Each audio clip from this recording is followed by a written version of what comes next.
दर्पण दृश्यमान नगरी तुल्यन्निजान्तर्गतं पश्यन्नात्मनि मायया बहिर्वोद्भूतं यथा निद्रया यस्साक्षात् कुरुते प्रबोधसमये स्वात्मानमेवाद्वयं तस्मै श्रीगुरुमूर्तये नम इदं श्रीदक्षिणामूर्तये।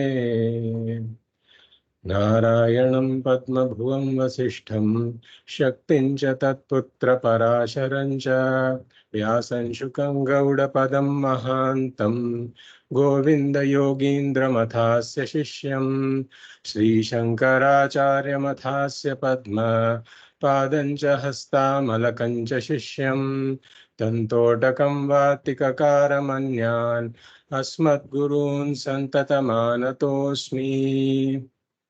श्रुतिस्मृतिपुराणानाम् आलयं करुणालयं नमामि भगवत्पादं शङ्करं लोकशङ्करं शङ्करं शङ्कराचार्यं केशवं बादरायणं सूत्रभाष्यकृतौ वन्दे भगवन्तौ पुनः पुनः।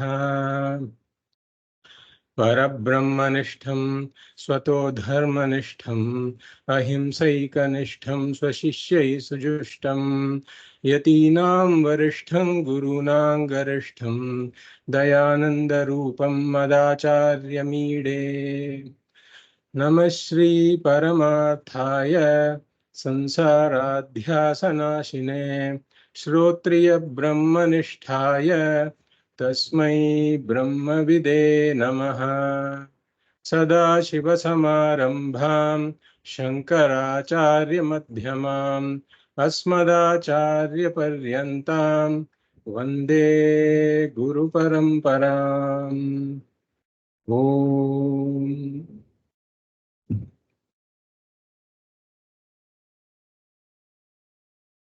I welcome you all to the 16th class of the Fundamentals of Vedanta series. So we have been going into some detail into the question of how an adhikari becomes an adhikari. Because being an adhikari is extremely important for one to gain the benefit of the study, which is the Purnatva. We said that an adhikari has to meet three criteria. The adhikari has to be a mumukshuhu, the adhikari must be a jigyasuhu, and the adhikari must have a certain preparedness of mind. So in order to answer the question how the adhikari becomes an adhikari, we have been trying to answer these three questions of how the adhikari becomes a mumukshuhu, a seeker of moksha, or a direct seeker of this Purnatva. Number two, how the adhikari becomes a jigyasuhu, someone who sees the indispensable connection between the study of Vedanta and the benefit, which is Purnatva. And the third is that the adhikari has to have this preparedness of mind. Therefore, how does the adhikari gain this preparedness of mind? We already answered the first two questions. How does the adhikari become a mumukshuhu and a jigyasuhu? How does the adhikari become a mumukshuhu? We said the adhikari becomes a mumukshuhu by discovering the problem of samsara. And what is the discovery of the problem of samsara? It is the discovery that the struggle to gain Purnatvam out of the first three Purusharthas is never ending. How does one discover this? By seeing that all accomplishments in the first three Purusharthas have these three doshas, which is dukkha mishritatvam, they are mixed with sorrow, atriptikaratvam, they leave me unfulfilled, and the third is bandhakatvam, they make me more and more dependent on things of the world. And the world is inherently uncontrollable, unsustainable, unpredictable. So this person sees that it's a very bad idea for me to lean on the world for my peace, security, and happiness. Because I don't know what is going to fall apart. I can never predict that. We took the example of the cardboard chair. A cardboard chair is good for keeping in the showcase or for enjoying its decorations, etc., or for keeping a doll on it. But if I try to lean on it, the cardboard chair gives way and I fall in the process. So this person clearly sees that I don't want to lean on the world anymore for my peace, security, and happiness. So at this point, he begins to ask, is there any other way in which I can gain this Purnatvam? That doesn't have to depend on the world for this. That doesn't have to depend on the accomplishments of these first three Purusharthas that are mixed with these doshas. At that point, Veda Purva tells this person that I have given you whatever I can.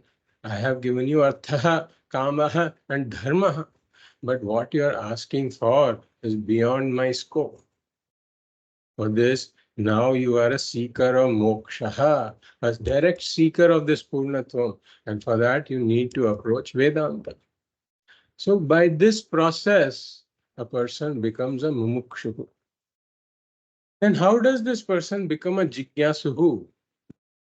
When this person approaches Vedanta and asks, how do I gain this Purnatvam?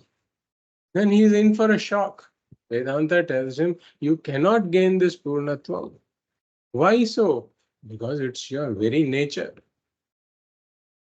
Just like the 10th man was seeking for the 10th man, even though he was already the 10th man, Vedanta tells me that you are already Purnaha, but you are seeking for this Purnatvam because you are ignorant of your own nature. Oh, there is this I am, as we saw. This I am is there. The Samanya Jnanam of this I am is there, but the Vishesha Jnanam of who I am is not there because of self-ignorance. And therefore, this is an ideal condition for making a mistake. And Vedanta tells me that you have made a mistake about who you are. Just as one mistakes the rope for the snake.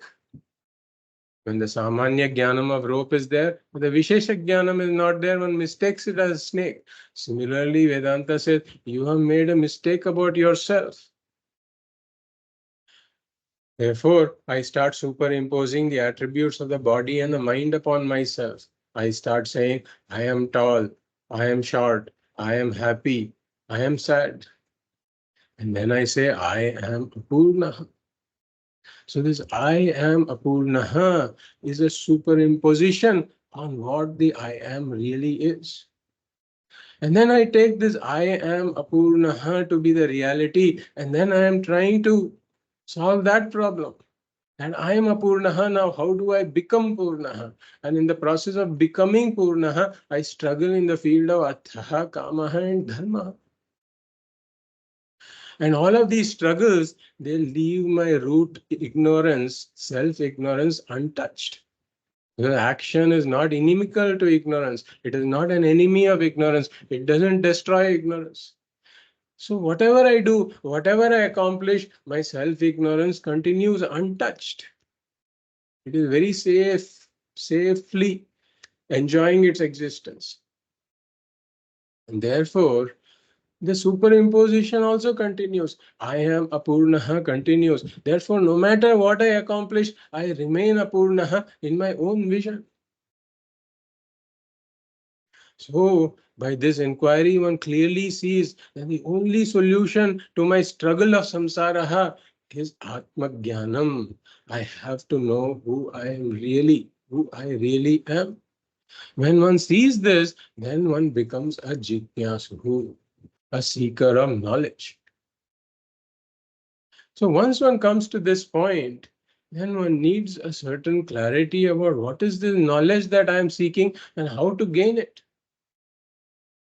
And therefore, we got into this inquiry about what is knowledge, what are the means of knowledge, what means of knowledge are applicable to Atmajnanam, to self-inquiry. Finally, what is the means of Atmajnanam? We saw that knowledge is a modification in the mind of the knower that takes the form of an object. And what does this modification of the mind do? It does two things. It removes the covering of ignorance that conceals the nature of the object. And second, it makes the object shine in my consciousness. And what is valid knowledge? We said that valid knowledge is one that doesn't get contradicted by some subsequent knowledge. So seeing the rope as a snake gets contradicted by a subsequent knowledge of the rope as a rope. And therefore it is badhitam. That we said valid knowledge is abadhita, which is not contradicted. Now, what is the means of knowledge? We said valid knowledge is called prama. So prama karanam pramanam, the asadharana karanam, the asadharana cause, the unique cause for the rise of this prama, this modification of the mind that reveals the object. The unique cause for it is called pramanam. And the mind is a common cause behind all cognitions. Therefore, it is not the unique cause. But if we take the cognition of forms, then the eyes become the pramanam. If we take the cognition of sounds, the ears become the pramanam. We said that moksha is eka sadhana sadhyam. Moksha is accomplished only by one means, which is jnanam. But this jnanam also, we said, is eka sadhana sadhyam. It is accomplished only by one means, which is by employing a pramana. There is no other way to gain knowledge. Therefore, if knowledge is critical for moksha, then a pramana becomes critical for knowledge. This is a chain. Pramana leads to jnanam, jnanam leads to moksha. That is why the inquiry into pramanas becomes very important. Then we looked at the three knowledge principles. The first knowledge principle is that when an appropriate and adequate pramana comes in contact with the prameya, then the valid knowledge takes place. We said it has to be an appropriate pramana based on the object that I want to gain the knowledge of. An appropriate pramana has to be used. If it is knowledge of colors, I cannot insist that I will use my ears. It is impossible to gain knowledge of colors. Similarly, the pramana has to be adequate. If I have to gain the knowledge of colors, then there cannot be any blockage, like a cataract or dim light, etc. Because they block the adequate operation of the pramana. And the third point here is that knowledge takes place. When the conditions for knowledge to take place are met, then knowledge takes place. Helplessly it takes place. Even if I don't will it, it takes place. The second knowledge principle is that when an appropriate and adequate pramana comes in contact with the prameya, then the knowledge that takes place cannot be willed to be any different. So this is another very important principle. There is only one way to correctly know an object. I cannot say this is an apple is fine, ye bhi theek hai. This is an orange and orange is fine, ye bhi theek hai. We cannot say this is also right, that is also right. No, there is one way to know an object. Therefore, knowledge is said to be vastu tantram. It is dependent on the object. Action, on the other hand, is Purusha Tantram because it depends on the person. A person can do an action in any number of ways, but an object can be known validly only in one way. Then the third principle we saw is that every pramana has got an undisputed validity, reliability, trustworthiness in its own sphere of operation. So these pramanas have different spheres of operation. The pramana of the ears operates in the world of sounds. The pramana of seeing operates in the world of colors. And these are non-overlapping. One cannot confirm or contradict the other. So this is a very important principle again. So this implies that a pramana has to be self-valid. If a pramana does not have self-validity, then whatever knowledge I gain from a pramana, I look for a confirmation from another pramana, but the other pramana is also not self-valid. Then I'll have to look for a confirmation from a third pramana, and this process never ends. Then there can be no finality in knowledge at all. And second thing is, since no two pramanas operate in the same sphere, it is impossible to get a confirmation from another pramana for what I am revealed, what is being revealed through one pramana. So we said Shraddha is this understanding that every pramana has got self-validity in its own sphere of operation. And Shraddha is very important. It is a philosophical and a practical necessity for any knowledge to take place. The pramana has to prove itself as a valid means of knowledge. There is no other way to gain knowledge. So with this background, we looked into what are the various means of knowledge. And we said Vedanta accepts 6 pramanas: Pratyaksha, Anumana, Arthapattihi, Anupalabdhihi, Upamana, and Shabdaha. 6 means of knowledge. He said Pratyaksha is that means of knowledge by which I gain direct knowledge of things by employing my sense organs, like seeing, hearing, tasting, smelling, touching. The knowledge that I gain is direct. I perceive that object directly, whether it be a sound or a touch or a taste or a smell, whatever it is. So the Jnanendriyas, that the organs of my senses, the sense organs are called Jnanendriyas. So they are not these gross organs, but we said they are a part of the mind, and they are made up of these subtle panchabhutas. This world is made up of panchabhutas: Akasha, Vayuhu, Agnihi, Jalam, and Prithvi. Why are panchabhutas enough? Because we only have 5 sense organs. And these 5 sense organs are Shabda, Sparsha, Rupa, Rasa, and Gandha. So since the entire world is nothing but Shabda, Sparsha, Rupa, Rasa, and Gandha, then 5 elements are enough to explain the world, where each element has its own distinctive attribute. So we said the Jnanendriya is also the mind, and the Jnanendriyas are also made of these Panchabhutas only. But they are not made of these gross panchabhutas that we see outside, but subtle aspects of the panchabhutas. Sukshma panchabhutani. This is what the mind is made up of. So the mind is made up of subtle akashaha, vayuhu, agnihi, jalam, and prithvi. And we said there is a connection between the Jnanendriya and the element that the Jnanendriya is born out of. That distinctive attribute is revealed by that Jnanendriya. For example, the Shrotrendriya, which is the organ of hearing, we said it is born out of subtle akashaha. The Jnanendriya is born out of subtle akashaha, and it reveals sounds, which is the distinctive attribute of the gross akashaha that is outside. Similarly, the Tvagindriya, which is the Jnanendriya of touch, that is born out of the subtle vayuhu, and it reveals touch, which is the distinctive attribute of the gross vayuhu outside.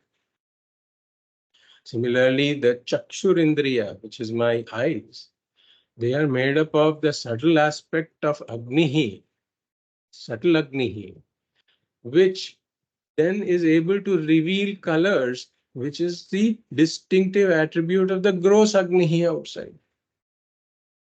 and so on for the other organs as well. So this is how we say that the pratyaksha takes place. Then pratyaksha prama takes place through pratyaksha pramanam. And then it is direct knowledge, as we saw. I directly perceive these attributes. And then we said, how do I perceive my thoughts, feelings, etc.? Said that happens because of sakshi pratyaksha. It is also pratyaksha because it is directly available for perception. I directly perceive my thoughts, feelings, etc. An object outside, we said, needs a modification of the mind in the form of a thought to reveal the object. But the thought itself doesn't need another modification in the form of a thought to reveal the thought. The thought reveals itself in the presence of the witness. So this is known as Sakshi Pratyaksha. That is how I know my thoughts, feelings, emotions, etc. And then we said that Pratyaksha alone doesn't account for all of the knowledge that I gain. We took the example of smoke billowing out of a hill. When I see smoke billowing out of a hill, I can infer that there is fire on the hill, even though I don't see the fire. And this is through Anumana Pramanam. This is the second pramana that we discussed. So for this, I need to see one factor, like the smoke, that has to be available via pratyaksha. But then I have this vyapti jnanam, that knowledge of the invariable relationship between smoke and fire, that wherever there is smoke, there must be fire. Smoke is vyapyaha and fire is vyapakaha. So I have this vyapti jnanam, and when I have the vyapti jnanam and I see one of the factors, and I see smoke, then I can infer the presence of fire even though I don't see the fire.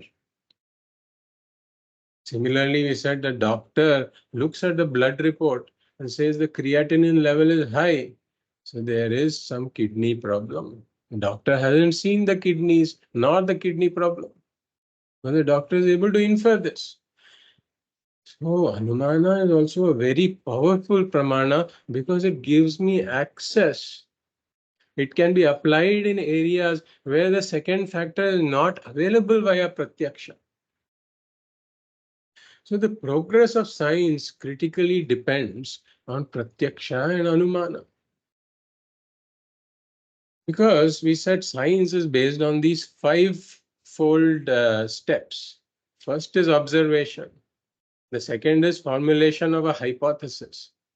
And the third is making a model, basically making a prediction based on the hypothesis. So observation, hypothesis, prediction. And the fourth is validation of the prediction in some new situation. And the fifth, if the validation fails, then I have to go back and revise the hypothesis. So the first phase of observation and the fourth phase of validation are critically dependent on pratyaksha and anumana. So there is this example, because if you take the example of a telescope. A telescope is something that extends the range of my vision. A microscope is again something that extends the range of my pratyaksha to smaller and smaller things. The telescope can show me more distant things that I cannot see with my eyes. So with various scopes, the science is able to extend the range of my pratyaksha and anumana. So there was this Hubble telescope, which was considered to be the state of the art in terms of telescopes, and it gave us stunning images of various galaxies. This was sent about 15, 20 years ago, I think, or maybe more. But more recently, they sent this James Webb telescope into space. And now that is revealing things that were previously not seen by Hubble telescope. And now they have been basically mind-boggling from the mind-boggling images that they got. They are now somewhat confused because what they had predicted earlier, that appears to be no longer true. So it might be possible that they have to go back and revise the Big Bang theory now. So that is how science progresses. Basically, science can never say that whatever I have found so far is the truth, because some subsequent observation can then give me some data that doesn't fit into my current model. Therefore, I have to revise it. And the third pramana that we saw is arthapatihi. We said that Devadattaha doesn't eat during the day, but Devadattaha is gaining weight. And the only way to explain this is that Devadattaha must be eating at night. Again, I have not seen Devadatta eat at night, but that is the only possibility. And I arrive at it through this Arthapatti Pramana. Then the fourth Pramana that we saw is Anupalabdhi, by which I know non-existence of things. So I see a table. I see a table with a book and my glasses on it. So this is a positive perception. It's a perception of existent things. The locus is the table, and on that there is this book and the glasses. But then this is entirely different from saying that there is no pencil on this table. The perception of a table with a book and the glasses is not the same as saying there is no pencil on the table. Like we saw, the former, the perception of the book and the glasses, that is pratyaksha, because my mind takes that form. My mind has a thought that takes that form. But in case of there's no pencil, there's no object for the mind to take the form. In fact, the thought is already there, and I'm looking for an object that fits that thought, and I don't find it. So this comes under Anupalabdhi Pramana, by which I know non-existence of things. And finally, we said Upamana. Upamana is that Pramana of similarity. Gavayaha go sadrishaha. There is an animal called Gavayaha that I am not seen. I go to this new place and somebody tells me this Gavayaha is like a cow. So I am approaching the forest. I see creatures around me that are exactly like the cow. When it's exactly like the cow, then I know it's a cow. But then the moment I enter the forest, I see a creature that is like a cow. It seems new, but it resembles a cow. So through this, I gain the knowledge that this is the Gavayaha this person was talking about. And I also gain the knowledge that the cow is similar to the Gavayaha. It works both ways. The cow is not present here at this moment, but I gain the knowledge that the cow is also similar to the Gavayaha. So this happens via Upamana Pramana. So we have discussed these 5 Pramanas. And now we come to the 6th Pramana, which is Shabdaha. We said Pratyaksha can be employed only when an object is present in front of me,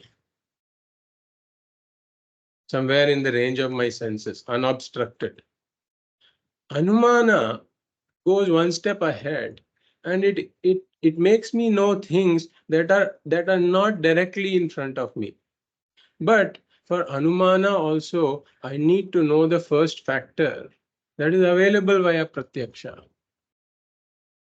So Anumana has got a somewhat wider scope than Pratyaksha because it can help me see things that Pratyaksha cannot. But I have to have the knowledge of this Vyapti Jnanam has to be there. Otherwise, I cannot employ Anumana Pramana. But then there are these preconditions for Pratyaksha and Anumana. But with Shabda or words, no such precondition is necessary. As long as I understand the meaning of the words, for example, then things can be communicated which are not in the range of Pratyaksha or Anumana. So what is the Shabda? It is a meaningful word. Firstly, the word has to make sense in some language. And it has to be either a spoken or a written word. That is what Shabda is. And when these Shabdas are strung together, when these words are strung together, then these words begin to convey a certain meaning that this person may not have known before. So for example, a son is abroad somewhere, and his father, who is somewhere else, unfortunately, he passes away. So now the son cannot employ pratyaksha or anumana to gain this knowledge. He is in a country somewhere else. So how does this person get to know? He receives a phone call from somebody who informs him about the sad news. So the words of this trustworthy person, they communicate a certain knowledge to this person, to this son abroad. So this is knowledge, this is valid knowledge. And since there is a rise of valid knowledge, it cannot happen unless the Shabdas are accepted as a praman, as a means of knowledge. Similarly, a lot of science comes to us through Shabda Pramana. Even though the original scientist might have discovered a particular phenomenon through Pratyaksha or Anumana, we may not have the ability to carry out that experiment ourselves. So it comes to us through Shabda Pramana. For example, we discussed this entire double slit experiment where when a wave is passed through two slits, it results in an interference pattern on the other side because it gets split as two waves. So somebody carried out this experiment with light, and then so they said light has got this interference pattern. So one may be able to do this experiment at home also. It's not very difficult. All we need is like this laser pointer that we can buy from Amazon or somewhere. It just needs two batteries and it's able to generate a laser light beam. And then if we put this stick a cardboard in front of it and just make two small slits, and we point it at the wall, instead of seeing just two bands on the wall, we see an interference pattern that is spread out. This is easy to do at home. So one may be able to do it at home if one doesn't, trust the words of the scientist. But then the scientist does this with electron beams next. And then when with a beam of electrons also, he finds this interference pattern that even the things that we thought were particles, when they go through these two slits, there is an interference pattern, which means that they should be a wave. They are not a particle. So now this experiment is a lot hard to carry out at home. Maybe we don't have a beam of electrons at home. So here we go by the words of the authoritative sources. Those who have done this experiment, they have directly seen this, and then we take it for a fact. We take that Shabda to be a pramana in this case. So we haven't seen the earth to be spherical. We have not seen the earth rotate. We have not seen all this through pratyaksha. But then we take all of this to be a fact because we have learnt it from authoritative sources. Similarly, we learn a lot of other things by words through conversations with people, through lectures or YouTube videos or books, watching TV, etc., documentaries. We learn a lot of things. And so the principal medium of education is really Shabda only. For example, one may even be seeing something directly, but when one may not understand what it is. For example, if you take water in a bowl, and you put two wires into it that are connected with a battery with two electrodes into it, then suddenly you start to see these bubbles emerging from both the electrodes. Now, a person who just sees this, he doesn't have a deep understanding of what it is. But then when somebody tells you that what is coming from this side is hydrogen and what is coming from this side is oxygen, then it provides an entirely different picture of what I am directly seeing. So these words provide me a depth of understanding that even Pratyaksha cannot. I mean, the original scientists who found this, they found it through Pratyaksha. But a person may not have the capability to dive deeper into the matter. The words just tell him what it is. So there is this is principal medium of education is Shabda. And even our day-to-day life, transactional life, depends a lot on Shabda Pramana. For example, I read the newspaper and I see an advertisement for an event that is taking place. So that is a Shabda Pramana that tells me about the event that I would have not known otherwise. And based on this, I make a phone call or book tickets or do something like that in order to go to the event. So this has a lot of implications even for my day-to-day operations. I rely on Shabda. So the minimum unit of human speech is a Vakya or a sentence. So anything has to be communicated using a sentence. That is the minimum unit of speech. An incomplete phrase, for example, it leaves the hearer with some expectation that is unmet. For example, if I say, he met, just he met, then there is a void in my mind. What is he talking about? Whom did he meet? But if I say, while I was cycling, then again, it leaves an incomplete expectation in my mind. What is he talking about? So such sentences, in fact, they cannot even qualify as sentences. They cannot reveal any knowledge. But if, on the other hand, somebody asks me, did he meet her or not? And if I say he met, then in that context, it becomes a meaningful sentence. Because the rest of the words for the sentence can be drawn from the context. He met her. This person now knows that. Or when did you see the Prime Minister? While I was cycling. That is the answer. So then from the context, this sentence becomes complete. But in general, such incomplete phrases cannot convey knowledge. So a sentence has got words. The words have got meanings. Now, what is the purpose of the sentence?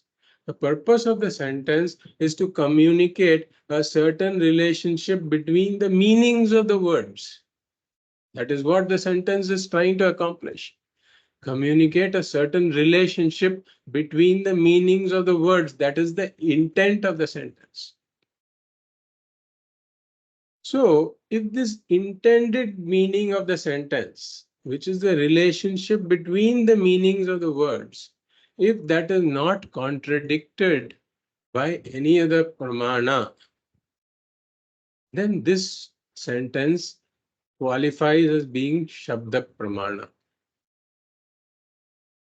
If I say fire is cold, and this is a sentence that has two words, fire and cold, they have their meanings. And then it is communicating a relationship between the meanings. But then it is contradicted by Pratyaksha. So this cannot qualify as a Shabda Pramana. So what a sentence conveys is actually more than a sum of its parts. I may know the individual meanings of words. I may know individual meanings of the words. But when those words are put together, then they can communicate something entirely new that I did not know before. For example, we all know the meaning of missing. We all know the meaning of neck. We all know the meaning of your. We all know the meaning of necklace. Everybody knows these meanings, but that doesn't mean that they have all the knowledge that is possible to be communicated through these words. When somebody tells this lady, the missing necklace is on your neck, then that communicates something new that the lady did not know before. That is why she was searching for the necklace. So these words can come together and communicate something that was not known. And for this, one has to really understand the meanings of the words and the relationship between the meanings of the words. So for a sentence to give rise to knowledge, he said that there are 4 conditions that the sentence has to meet. One is called expectancy or akanksha. Expectancy or akanksha. For example, when I say a verb, then there's an expectation. When I say a verb like cut, then there are questions in the mind about who cut what, and with what. So if somebody now says that Devadatta cut vegetables with the knife, then the entire thing is able to communicate knowledge. So these words, when there's a verb, there's an expectation of who the subject is. It is Devadatta. There's an expectation of what the object is. It is the vegetables. So the words have to meet this mutual expectancy relationship. They should fulfill the expectation that arises from each other's presence. That's when they come together and they communicate a certain meaning. Or when I hear a noun like him, then there's an expectation. What should I do? Should I call him? Should I go and meet him? Or should I write to him? Right? And I don't know what he's talking about until that whole thing comes and he says, call him. Then it becomes clear what he's trying to convey. Now the second aspect is called consistency or yogyata. So the words cannot be mutually contradictory. There has to be internal consistency in the sentence. For example, this is an example that is given in the Shastras about Vannina Sinchet. Vannina Sinchet, which means moisten with fire. If somebody says sprinkle the ground with fire or moisten the ground with fire, now there is a contradiction, internal contradiction in this sentence. So there's no knowledge can be gained about what is to be done. So the sentence should not have this internal contradiction. Yogyata must be there, consistency must be there. Then the third condition is asakti, asaktihi, which means that related words must be in close proximity. I cannot say, for example, door, and then leave a wide gap and then say open or close 5 minutes later, because there is no proximity of the words. So there has to be proximity. There is, for example, the son of a king became the king because the king renounced. Okay? So the king renounced and the son of the king became a king. So if I say the son of the king became the ruler who renounced, then it conveys an entirely different message. The son of the king became the ruler who renounced. Then it almost seems like the son renounced after becoming the ruler. But really what is intended to be communicated is the son of the king who renounced became the ruler. That is what he intends to communicate. So these words that are related must be in close proximity. And then the last condition is called Tatparya Jnanam, or the intent or purport of something. So there is this word in Sanskrit called Saindhava. So Saindhava means something that comes out of the Sindhu region. And it means two things. One is this rock salt. The rock salt comes from the Sindhu region, so it's called Saindhava. And even horses come from the Sindhu region, that's also called Saindhava. So a person is eating in a feast and he's being served, etc. And then he says, Saindhavam anaya. Bring some sign, bring Saindhava, he says. Then from the context, one should know that he is not talking about a horse. He's talking about salt. So the knowledge of the context is also necessary for the sentence to give rise to the valid knowledge. We talked about akanksha, which is consistency, akanksha, which is expectancy, yogyata, which is consistency, asattihi, which is this contiguity. So related words should be together. And then the purport or tatparya jnanam. So these four factors are necessary for a sentence to give rise to valid knowledge. Now, when these conditions are met, then Shabda can be used to communicate knowledge, as we saw, that is knowable through other means also. For example, as we saw in the example of science, etc., we come to know of things that the scientists found through pratyaksha or anumana, etc. So, if I am on a hill, if I am on the hill and there is smoke coming out, I can directly see the fire. So that would be pratyaksha.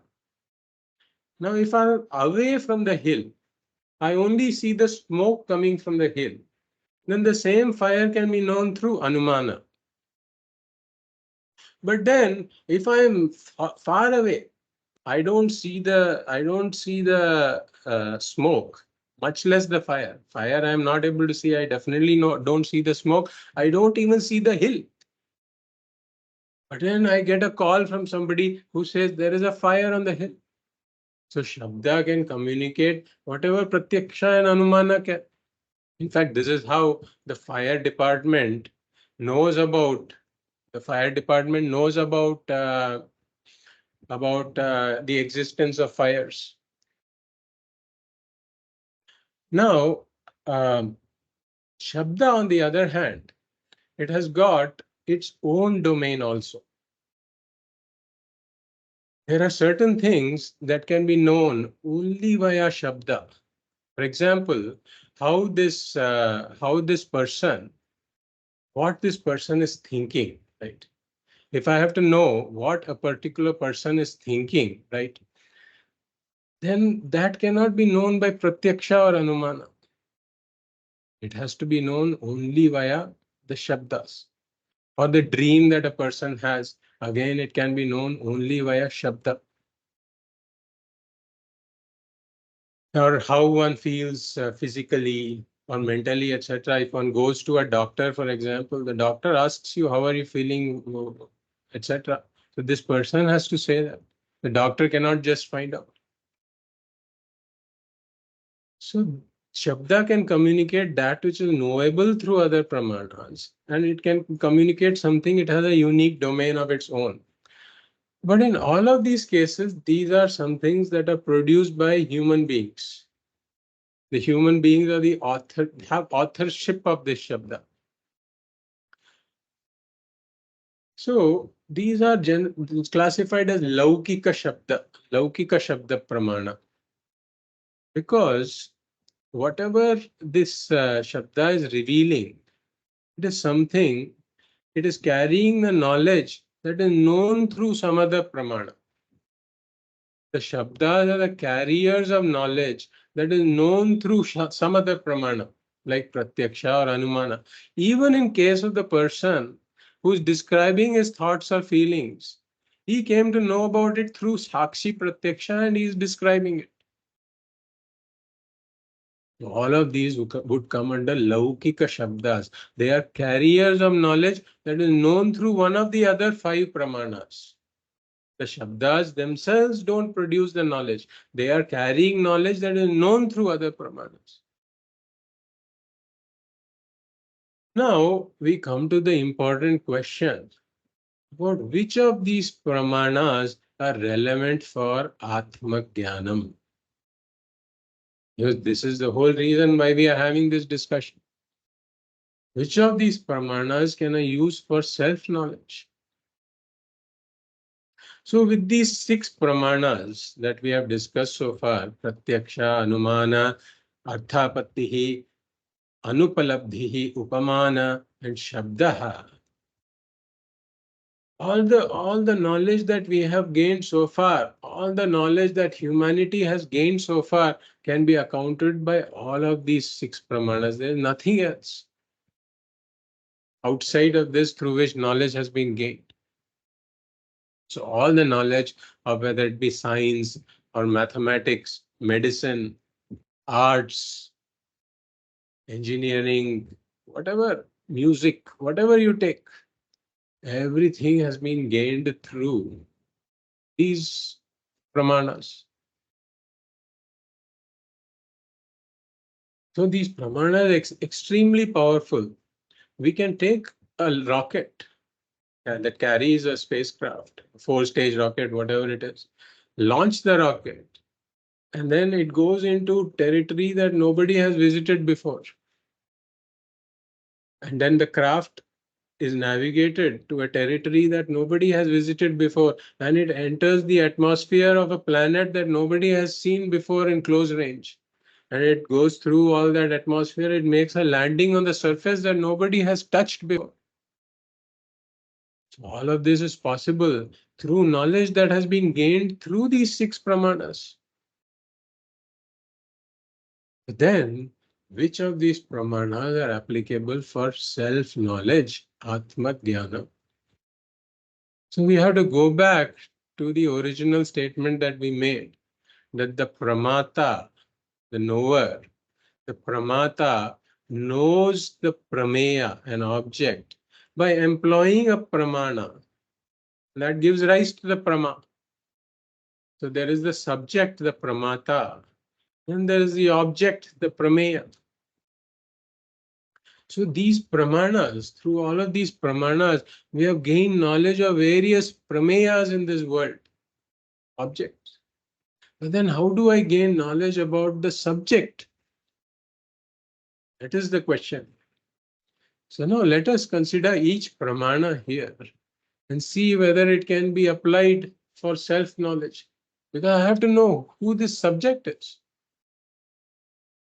So let us take Pratyaksha. So Pratyaksha is capable of revealing objects that are in the range. As we said, it has to be some nearby object. And it has to have some of these attributes of Shabda, Sparsha, Rupa, Rasa, Gandha.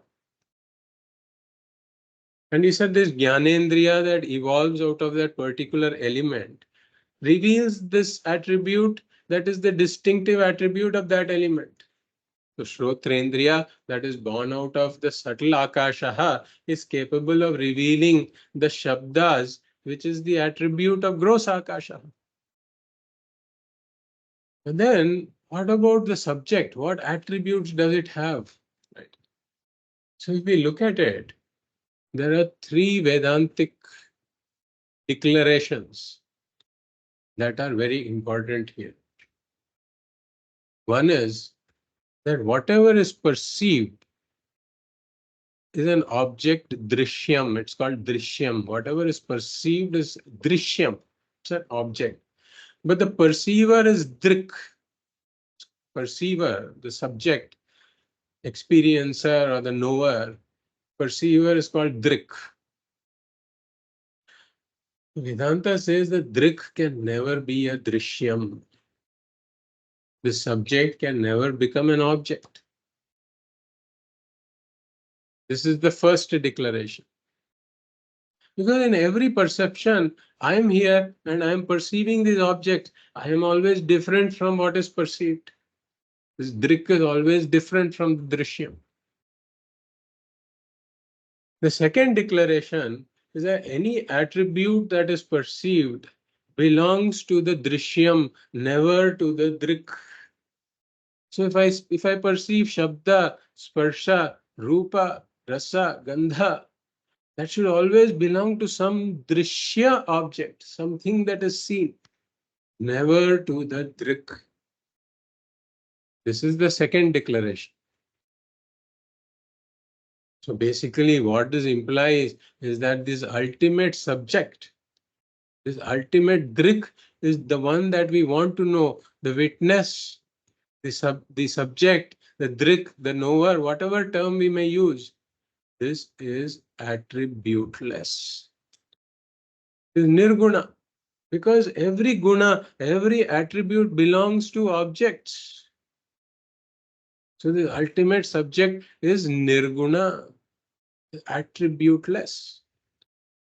And therefore we say pratyaksha can never know the drik, the seer, the experiencer, the knower can never. He's the one who employs pratyaksha to know various objects and attributes. But that pratyaksha pramana itself cannot be used to know the knower. How about sakshi pratyaksha? I know my thoughts and feelings. From that, can I know who the knower is, who the witness of those thoughts and feelings is? So we say that these thoughts and feelings are subtle objects, but still they are objects. They are also drishya, because they are seen. They're seen by the witness, even though that seeing is not internal, even though it doesn't happen through the jnanendriyas, they are still drishyam. There's the drik who knows this. The knower is separate from the knower of the thoughts and the feelings. Their thoughts and feelings are there, but the knower of the thoughts and feelings is separate from the thoughts and feelings. So even Sakshi Pratyaksha cannot know who the drik is, who the observer is. And how about Anumana, inference? So first of all, inference is meant to know something that is not directly available to me. For example, it knows the presence of the fire on the hill that is not directly seen, not directly known, but through the smoke it is inferred. But we say that this I am, I have the samanya jnanam of it. We have discussed this. I know that I am. I already know I am. Even in the darkest of rooms, if I'm in the dark room, even blindfolded, whatever you do, if I am asked, are you there or not? I will never say I have to consult my wife and I'll let you know. I don't say that. In other matters, I may say that. You see, will you be able to attend this function? I have to consult my wife and I'll let you know. But if I am asked, are you there? Are you there? I have no doubt that I am. In fact, I know that I am before I know anything else. Because I am the one who is employing the various pramanas to know everything else. So I am knowledge is there prior to any pramana employment. So I am is direct, we say. This I am is directly available to me. My only problem is I don't know who I am, what is my nature. But I know undoubtedly that I am. No doubt about it. So we say this doesn't fit with inference. Because inference is meant to know something that I have no knowledge of, which is there somewhere. But I am here. I am here and now. So Anumana cannot be employed.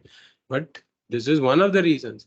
The second reason is that for Anumana to be employed, one has to know this first factor through Pratyaksha.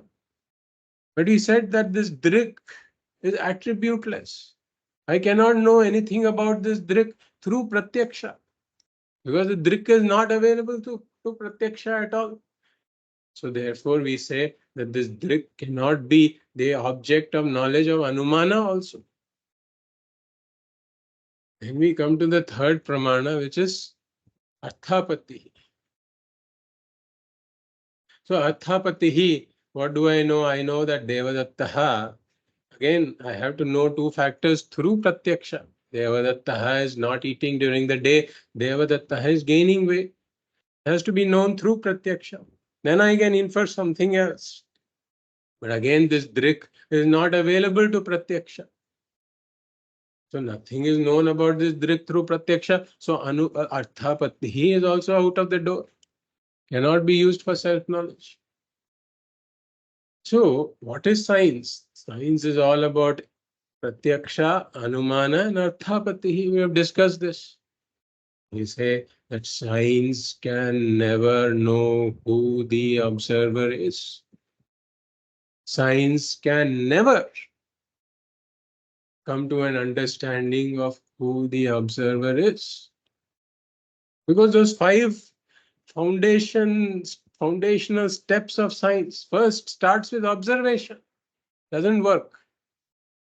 Validation. When you have not observed something, what can you validate? We say that this is beyond the reach of science. Then let us take upamana, comparison. So we have gavayaha and go. Gavayaha, go sadrishaha. For any knowledge of comparison, both of those things I am comparing again have to be observed. They have to be pratyaksha. That is one reason that upamana doesn't work. But then we say that certain things are very unique. For them, upamana doesn't work. So there is this little story about the Mahabharata war, where it is said that Hanumanji, was sitting in some sukshma form on Arjuna's chariot and observing the entire war. He was asked to participate in the war, but he said, I'm too old now, I cannot participate in this war. So he observed the entire Mahabharata war. And then after the war, he was asked, so you have observed two wars now. You participated in the war of Rama against Ravana. But you witnessed the entire Mahabharata war. You didn't participate, but you have seen both. Now, how do you compare them? So he says that certain things are not comparable. And there's a little shloka that says, Gaganam Gaganakaram. Gaganam Gaganakaram Sagaraha Sagaropamaha. Rama Ravanayor Yuddham Rama Ravanayoriva. He said that there is a space. Nothing else like space you can compare it with. Similarly, if you take the ocean, there's nothing else that you can compare to the ocean. Every comparison will fall short.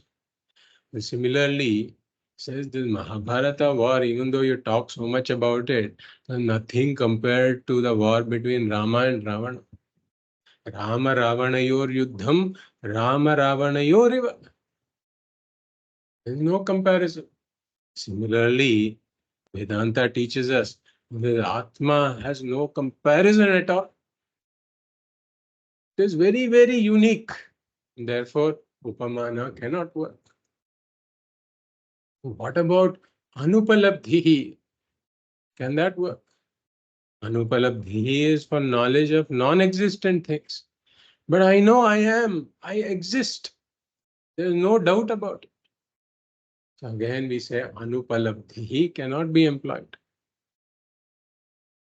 So 5 pramanas we have dismissed as not suitable for self-knowledge. We said an appropriate and adequate pramana has to come in contact with the prameya for the knowledge to take place.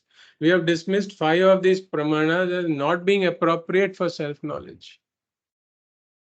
Then we come to, what about this Laukika Shabda Pramana? So we said this Laukika Shabda Pramana is shabdas that are authored by humans. Based on what? Based on knowledge they have gained from these other 5 pramanas. They are just carriers of knowledge that has been gained from these other 5 pramanas. Now, we have dismissed that these other 5 pramanas are not capable of knowing the knower. So now how can Laukika Shabda Pramana be capable of conveying anything about the knower? Because it depends on those 5 pramanas for whatever content of knowledge it is communicating.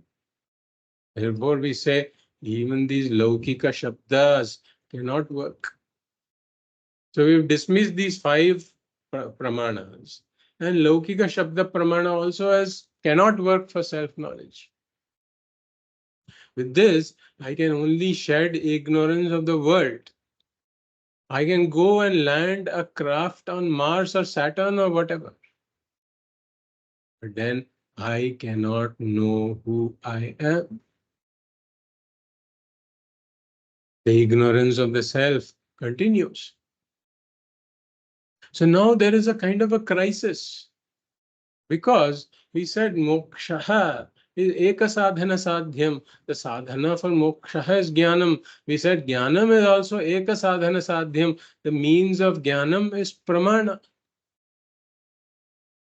Now we have dismissed all these 6 pramanas.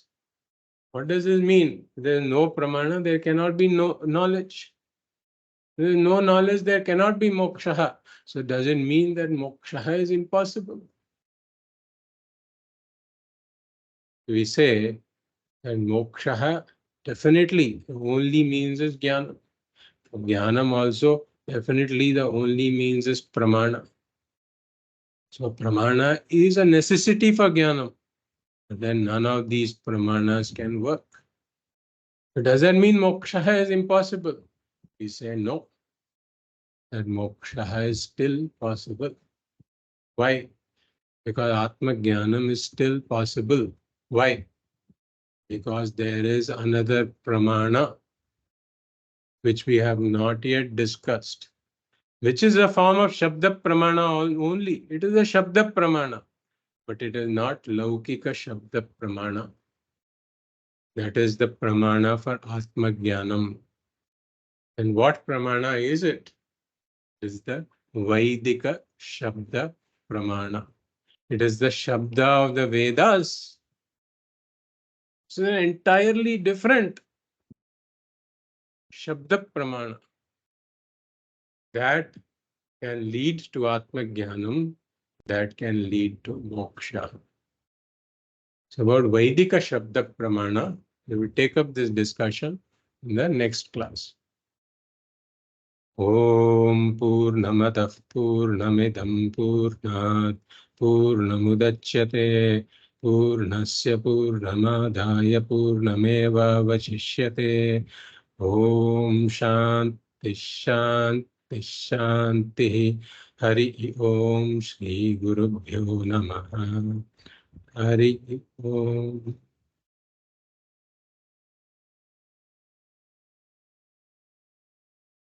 So any questions or comments? Yes, yes, Vishwanathanji. Yes, I think today's class, again, like the previous classes, nullifying many of the aspects whatever we have discussed. That's the first one. You know, what is moksha we started, and then today's topic on sabda and various pramanams also not leading towards to moksha. But I'm just slightly asking a different question. Maybe for the jignasu who till he realizes the self-knowledge, can we say he is part of this prapancha? Correct? That is the first point which I'm saying. Yeah. For the jnani or guru who has attained or maybe realized that he is the Brahman, can we say entire prapancham is part of him? Two contradictory statements I'm making. Okay? Yes. Yes. Because he is a Brahman, he is omnipresent everywhere. So the entire prapancham is within him in case of jnani. But in case of jignasu who is seeking the self-knowledge, he is under the or part of the provider. Can we say that statement a problem statement like that? Is it correct? Yes, yeah. You can say that. Basically, there is there is basically two aspects to everything. One is a vyavaharika aspect, which is a transactional aspect of a particular thing, and then there is the paramarthika aspect about what that thing is truly, right? For example, we can say that a pot, if we take a pot, we can say it is a pot in a transactional sense. But in a more real sense, it is clay, right? Correct. So we can use both the words for it. You can say it's a pot, but it's a lower reality. We can say it's a clay, which is a higher reality. Similarly, we say that each of us has got these two aspects to us. For example, a person, an actor in a play, right? So an actor is playing a role in a play, a role of a beggar, for example, right? So he knows he's an actor, but he's playing the role of a beggar. So similarly, we say that this Jnani is somebody who has known that I am really Brahman. But that doesn't mean that he stops being this individual in Vyavahara. For example, a person may be talking to somebody, right? A Jnani may be talking to somebody. No, Brahman cannot talk. Brahman is that reality. Brahman cannot do this action of talking. Brahman is Nishkriya. We will see all this later. There cannot be any action in Brahman. And who is the one who is doing this acting? It is that Vyavaharika aspect of this Jnani who is doing the acting. Who is doing, for example, even if that Jnani is interacting in the world, doing something that is good for the world, etc. That is all done by this so-called individual who is like the role in a drama. So that is just one thing I wanted to clarify. Right. But these two statements is though it is contradictory, but it is conveying this meaning, correct? Yes, basically an Ajnani is somebody who is identified with the body and mind and doesn't know who I am as Brahman. So he makes a mistake and identifies with the body mind, superimposes the attributes of the body mind upon this I am. Therefore, he thinks he is a part of the prapancha. See, he is still Brahman, even if he is an Ajnani. The rope is this, the snake is always the rope, even when it's being seen as a snake. So even this Ajnani is really Brahman only. But he doesn't know he is Brahman. That Ajnanam is coming in the way. So he doesn't know he is Brahman. Therefore, he thinks I am this individual. And therefore, he thinks I am a part of the prapancha. So that is, in a way, it is false knowledge. The only difference is the Jnani has understood that I am Brahman. Therefore, he doesn't identify with the body mind and he sees that entire prapancha as being within him. Right. So you are right there, whatever you say. Yeah. Thank you. Thank you very much. Yeah.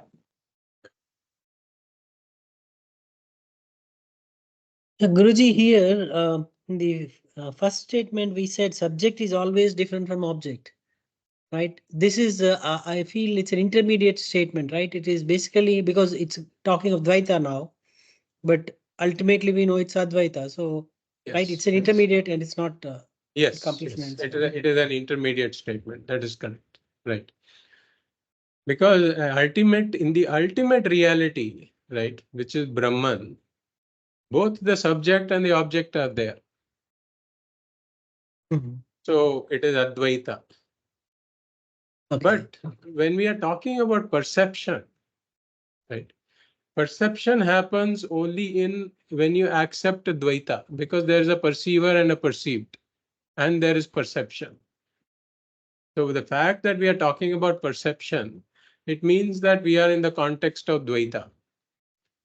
So in that sense, we say that the perceiver is different from the perceived. But ultimately, as you point out, there is one reality from which both the perceiver and the perceived emerge. I was also thinking about Heisenberg's uncertainty principle, where he says like the position and the velocity cannot be determined simultaneously, and Right. it can be determined only when the subject becomes the object, the observer becomes the observed. That is the only time when then it's the same. Like, I mean, there's no difference. There are no two things. Am I making sense? Can you elaborate on it a little bit? I'm talking about the observer and observed. You have Yes. two things. Yes. And if we use the uncertainty principle, we are saying that we cannot locate it and find the velocity at the same time. Yes. Right? Yes. And Yes. those two can be done when both are same. See that science. I'm basically science itself doesn't make a statement that that these can ever be simultaneously determined. According to science, both cannot be simultaneously determined. In fact, that's an acknowledgement by science of the helplessness of science. That there are limitations to science, right? Yeah. I cannot know certain things definitely. That is what science is saying at that point. In fact, Vedanta also agrees with it.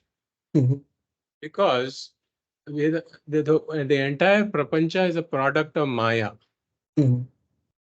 And Maya is said to be anirvachaniya, something that cannot be described exactly as this or that. It cannot be classified exactly. We will discuss all this more later when we come to Maya.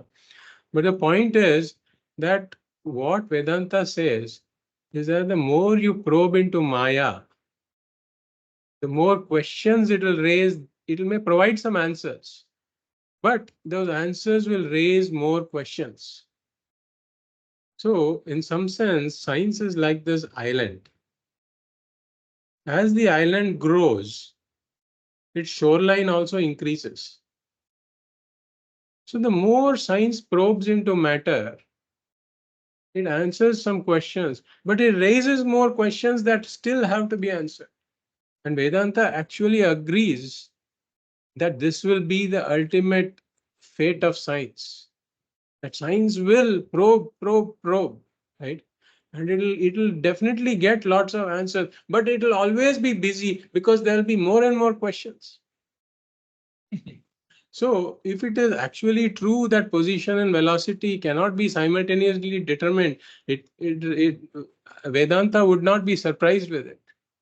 Because Vedanta says that ultimately there is no end to probing Maya.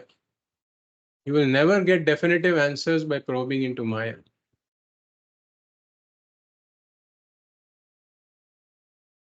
Very interesting, sir. The class is positioned very interestingly. Very good. Yeah, we have to know many things. Yeah. Yes. Yes, Gopal? Yeah, Guruji, one quick comment. In Shankaracharya's this Pratasmarana Stotra, there is this statement which says Yanneti Neti Vachanair Nigama Avochuho. So is that broadly in tune with what is being discussed? Because it is not described. I mean, we looked at the different pramanas today, and we said like each of these pramanas, it cannot be used to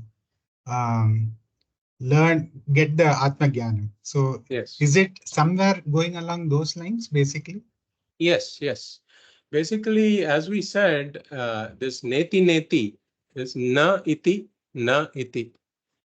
So what I am seeing has to be dismissed as not being the eventual observer. Right? So I have to dismiss whatever I am seeing, even my thoughts and feelings, as we said. Right? They are also observed. And whatever is observed cannot be the observer. So this is a process of vichara that we'll come to later. That will bring me to who this drik is, right? So it will bring me to who this drik is. But then how do I know this drik? That question is still there, right? With neti neti, I can dismiss everything that is seen as not being the seer.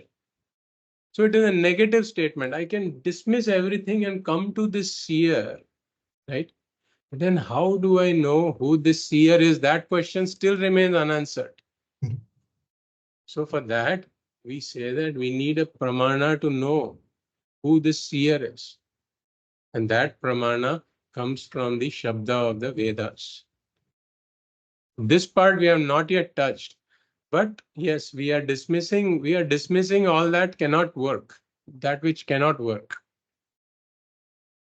So neti neti is this method by which one comes to the seer. And from that, I still have to make a jump. But who this seer is? For that, I need this additional pramana. Thank you. So anything else? Thank you. Okay, then we will meet in the next class. Hari Om. Hari Om. Hari Om. Hari Om. Hari Om. Hari Om. Hari Om. Hari Hari Om. Om. Hari Om. Hari Om. Hari Om. Hari Om. Namaste. Namaste. Hari Om. Hari Om. Namaste. Hari Om. Namaste. Hari Om. Namaste. Hari Om.